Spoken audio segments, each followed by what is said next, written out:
6 minutes home workout fat burn routine. Tara sabayan nyo ako game. Startan natin siya sa jog in place. So madali lang muna mga moms. So every time na mag-circuit tayo, make sure yung mga unang exercise nyo o routine nyo is yung medyo madadali lang muna. Okay, so jog in place for 30 seconds. This will open up your lungs and heart. Okay, para hindi po tayo mabigla sa mga susunod na exercises. After 30 seconds, rest tayo ng 15 seconds. Nandyan yung timer sa gilid. So, 9 exercise pala to mga moms, mga tol ha. Pahirap ng pahirap. Pero, hindi naman sobrang hirap. Kayang-kaya nyo. Okay, so ang next exercise natin is side to side running. So, ang technique natin dito, dapat balanse ka. Okay, so hindi rin ganun kabilis yung movement. And mga 2 to 3 steps, angat ng konti yung isang paa. Okay, so side to side running, napakaganda po sa ating cardio. And sigurado po mawa-warm up tayo para sa mga susunod na exercise. 30 seconds din po ito mga moms, mga tol. Okay, so inhale, exhale, move your hands for balance. Okay, stop and rest for 15 seconds. During rest mga moms, mga tol, nagbe-breathing kayo niya na inhale, exhale para po makarecover kayo ng maayos. Inhale sa nose, exhale sa mouth. Para sa susunod na exercise, recovered po tayo. Okay? So, next po natin is alternate standing, elbow to knee. Papalit-palit lang po yan. So, ini-squeeze po natin yung abs natin dyan, mga moms, mga tol. So, make sure po you have your balance para po hindi kayo matumba palikod or paside or ma-out balance. So, ini-engage po natin yung core natin dyan. This is 30 seconds again, mga moms, mga tol. Okay, Tabata workout. 30 seconds work, 15 seconds rest. 3, 2, and okay. Rest ng 15 seconds. Good job. Inhale, exhale. Move around, pero huwag po kayo lalayo sa pwesto nyo. Okay, move around lang. Okay, para mag-circulate yung blood. Mag-circulate yung oxygen natin. So, inhale, exhale. 15 seconds rest. Take advantage. Relax. And then, ready and go. Ito, medyo mas mahirap na to. Ang tawag natin dito is in-out runs, mga moms, mga tol, for 30 seconds. Let's go. Okay, in and out runs. So, para po tayo nag-cha-cha-cha dyan. Okay, sumasayaw. So, in and out runs, footworks po yan. Okay, so yan. Move your arms na parang tumatakbo pero hindi po tayo umaalis sa pwesto natin. In, pasok, then out. Okay, let's go. Push. Konti na lang po. Push. Push. And then, nice one. Okay, good. Rest ng onte, 15 seconds. Take your time. Relax. Take advantage po natin yung recovery. So, pwede natin gawin mga moms, mga tol pala is, pwede natin gawin to ng 3 set. Okay? So, ayun. Go. Let's go.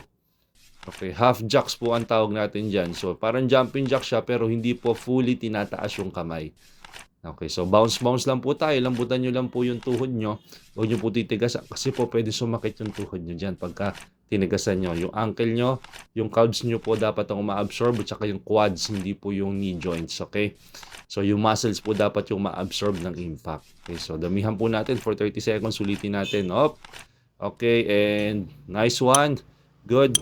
Okay, 15 seconds recovery. Almost halfway na po tayo kasi 6 minutes po ito. So, kalahati na po tayo.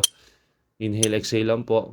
Relax your body, relax your mind. Breathing. Sa breathing po kayo mag-focus and go. Alternate forward lunge. Okay, so ito po medyo challenging ha sa balance. Baka po matumba kayo. So, dahan-dahan lang po ha. Kahit hindi nyo po ako sabayan, okay lang po yon. Okay, ang mahalaga po, tamang form po yung nagagawa nyo. Meaning, yung bilis ko po kasi is moderate speed po yan. So, kahit hindi po same na same po yung timing ng paggawa nyo, okay lang po yun, okay? Kasi kanya-kanya naman po tayong pacing ng pag-execute ng exercise, okay? So, and also pala, reminder ko mga moms, mga tol ha, fat burning exercise, yes, totoo po ito, nakakatulong po ito sa pagbawas natin ng body fat, pero make sure po, kayo din po, nagdi-discipline din po outside the gym.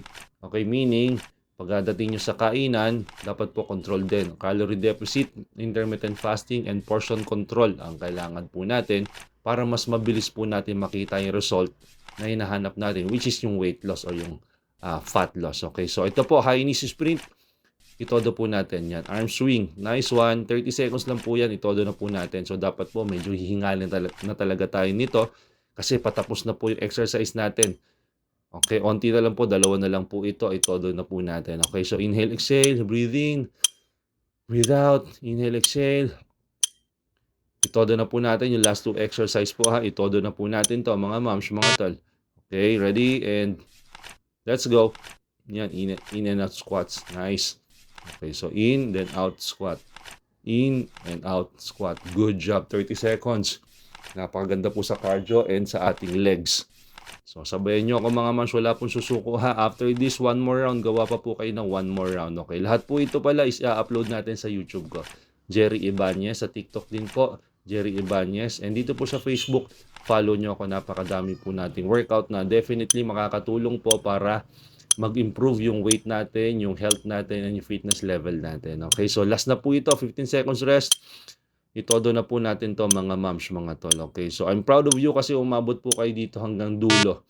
Okay, ibig sabihin, pinapriority nyo po talaga yung health nyo more than anything else. Okay, so 30 seconds, todo fast fit. Okay, itodo na po natin to mga moms, mga tol. Todo nyo po. Okay, quick po yan. Mabilis po ang paggalaw dapat ng paan nyo yan. Kaya po fast fit. Okay, so itodo nyo na po. Todo nyo na po. 15 seconds. Onti na lang po yan mga moms, mga tol. Okay, so after this round, pahinga ng 2 minutes. Pagkapahinga po ng 2 minutes, gawa pa po kayo ng isa or dalawa pang round. Okay, thank you for watching mga moms, mga tol. See you on the next video. Bye-bye.